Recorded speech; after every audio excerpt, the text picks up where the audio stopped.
Olá, eu sou o Gustavo Musa Lemes, com muito prazer, começando aqui o nosso Papo Kardec. Esse é o episódio número 1. Eu quero agradecer imensamente a você que apoiou esse tempo todo até que nós pudéssemos montar esse cantinho aqui para a gente chamar de estúdio Papo Kardec e poder trazer para você espiritismo de forma leve e descontraída. Ninguém faz nada sozinho, eu preciso muito agradecer às empresas que nos apoiam, que ajudaram a construir cada pedacinho desse estúdio que a gente chama de Estúdio Papo Kardec para levar para você informação da doutrina espírita.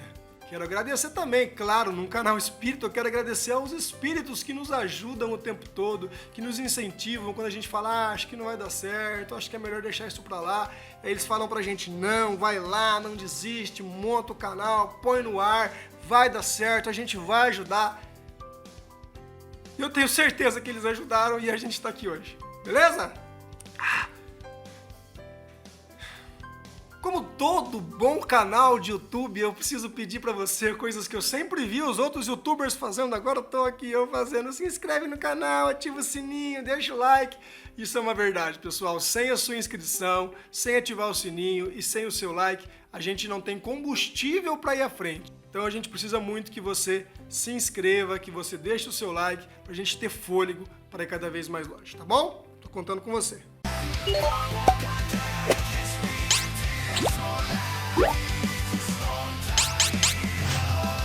E agora, rapaz, chega de enrolação e conta logo essa história de como surgiu a doutrina espírita, que eu tô curioso. Foi assim, ó, o Allan Kardec, um dia ele pegou um papel, uma caneta e falou assim, vou escrever a doutrina espírita. E saiu escrevendo um monte de coisa, publicou e pronto. Não? Foi isso? Ah, não foi isso não, pelo contrário.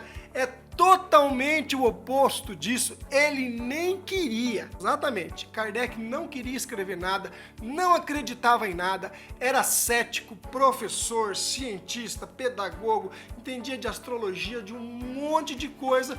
Essas coisas de espírito, assim, naquela época lá na França, para eles era tudo bobagem. Só que as mesas lá na França começaram a se movimentar. As mesas começaram a fazer barulho. Como assim, Gustavo? Mesa se movimentar e fazer barulho, rapaz? Era isso que o Kardec achava. Mas as mesas se movimentavam e faziam barulho, ó. Do nada, as mesas começavam a se mexer e a fazer barulho. E as pessoas intrigadas com aquilo foram procurar o professorzão lá, o bonzão, o doutor Hippolyte, que era o que entendia de tudo, para explicar o que estava acontecendo. Porque a mesa fazia barulho exatamente de forma inteligente. Perguntava para as mesas as coisas e as mesas respondiam. Uma batida era assim, duas batidas era não. Tem alguém aí? Tem. Você está aqui entre nós, encarnado, vivo? Não. Quer dizer, vivo estava, tá? Mas eles não entendiam isso ainda. E assim sucessivamente as perguntas eram sendo feitas e os espíritos respondiam com batidas nas mesas. Foram lá na casa do professor, bater palma. Ô, professor bonzão, vem cá explicar pra gente o que tá acontecendo que a gente não tá entendendo. Você não é o cara? Você não sabe tudo? Você não é o estudioso? Então vem que eu quero saber. E aí o Kardec falou o quê? Vou o quê? Eu não quero saber disso não. Isso é mesa. Mesa não faz barulho. Isso é bobagem da cabeça de vocês. Isso lá em meados de 1854, 1855, mais ou menos, que as coisas começaram a acontecer lá na França. Só que as pessoas, diante da negativa do Dr. Hippolyte, porque ele não chamava Allan Kardec, eu vou te contar isso já, insistiram muito para que ele fosse lá. E um dia, cansado de tanto aquelas pessoas baterem palma na casa dele e pedir para ele lá ver as mesas que faziam barulho, as mesas girantes, ele falou assim, quer saber de uma coisa? Eu vou lá, eu vou ver isso aí, eu vou explicar para eles que isso é bobagem da cabeça deles, não tem nada disso, meu Deus, mesa não faz barulho. E aí ele foi, chegou lá, o que aconteceu? Ó, as mesas balançaram, as mesas sacudiram, as mesas fizeram barulho, as mesas escreveram até mensagem. Ele falou, opa, tem coisa aí. Então ele começou a investigar um pouco mais. Ele fazia perguntas e os espíritos, através do sim ou do não, traziam respostas inteligentes. E então ele disse, por trás de algo inteligente existe uma causa inteligente.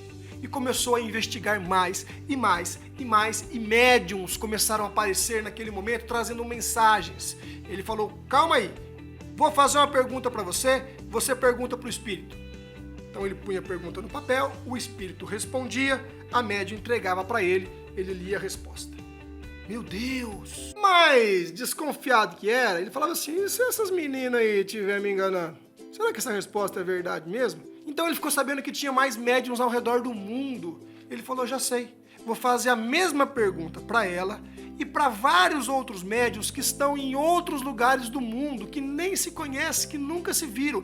E ele enviava as perguntas aos médiums ao redor do mundo. A mesma pergunta. E voltava a mesma resposta. Brasil! Aí ele não teve mais dúvida, né? Ele falou, calma, que isso aqui tem razão de ser. Pegou aquele monte de pergunta, começou a chegar pergunta para ele toda hora, muito papel, muito material. E o papel dele nesse momento foi o quê? Usar a sua capacidade como professor, como pedagogo, como cientista e colocar tudo no papel, organizar aquele material de maneira pedagógica para que a gente pudesse estudar. E aí então surge o Livro dos Espíritos. Em 18 de abril de 1857, ele lança o primeiro exemplar de O Livro dos Espíritos. Só que ele não chamava Allan Kardec, ele chamava Hippolyte Léon Denisard Rivaio. Esse é o nome de batismo, que ele poderia ter assinado a obra com esse nome. Mas claro que ele não faria isso, coleguinha. Ele teve o bom senso de dizer assim, não fui eu que escrevi isso aqui não é meu. Não veio da minha cabeça, isso veio dos espíritos. Por isso essa obra não é de Allan Kardec, Hippolyte. Por isso essa obra não é minha, essa obra é dos espíritos, então eu vou chamá-la de Doutrina dos Espíritos, e não de Doutrina de Allan Kardec. Entendeu por que a gente fala espiritismo e não kardecismo? Porque é dos espíritos, não é de Kardec. Tá, mas como é que ele resolveu usar Allan Kardec se ele chamava Hippolyte? Foi um espírito, um coleguinha que um dia disse pra ele assim, olha, uma outra encarnação, você já chamou Allan Kardec. Quando você encarnou, algum tempo atrás aí, lá entre os druidas, você se chamava Allan Kardec. Então usa o mesmo nome, você já usou esse nome aí, coloca lá, Allan Kardec. Pronto. E aí ele assinou com Allan Kardec. Uma forma também dele separar o que era dele, pois ele tinha muitos livros lançados na época, um professor renomado, assinados com o nome de Hippolyte. Então ele separou o que era dele e o que não era dele, o que era dos espíritos. Uma forma muito inteligente de não confundir as coisas. Isso é meu, isso é dos espíritos. E é por isso que a gente fala que Allan Kardec não é o inventor do espiritismo. Kardec é o codificador da doutrina espírita. Entendeu agora?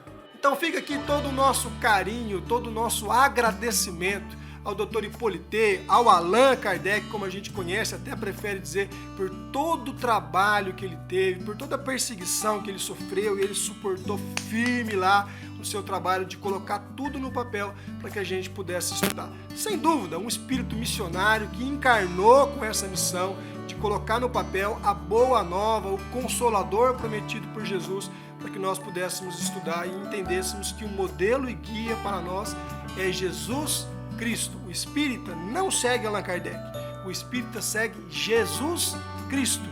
Entendeu, coleguinha? Não vai mais falar kardecismo? Por favor, chega a espiritismo. Espiritual é espiritismo. Tá bom? Fica aqui então o nosso primeiro vídeo. Nós estamos começando hoje aqui no YouTube. Eu quero muito contar com você sempre aqui. Eu quero te ver mais vezes. Eu quero ver o seu comentário para eu saber o que você achou. Eu quero ouvir as suas dicas, se tá legal, se não tá legal, o que precisa mudar.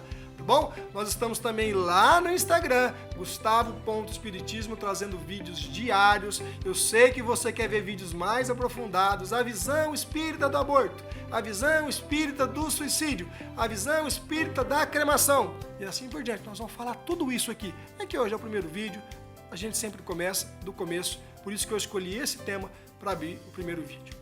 Tá joia? Mais uma vez, muito obrigado aos nossos patrocinadores que estão aparecendo aqui embaixo. E eu quero agradecer também aqueles que ajudaram e que pediram para não aparecer, que foram muitos. Sim, o nosso time é grande, o pessoal ajuda mesmo, graças a Deus. São pessoas que ajudam de coração, espontaneamente. Então a gente valoriza muito isso, porque é isso que dá a gasolina para a gente poder ir à frente. Tá bom? Começou! Esse é o número 1, nós vamos melhorar muito ainda, eu tenho certeza. E eu adorei poder contar essa história para você aqui hoje. Quero te ver muitas outras vezes aqui conosco no nosso Papo Kardec. Manda para as pessoas, manda no grupo do WhatsApp, avisa todo mundo que o Gustavo Espiritismo lá do Instagram agora tá no YouTube com o Papo Kardec. Beleza? Faça o bem, seja o bem e compartilhe também.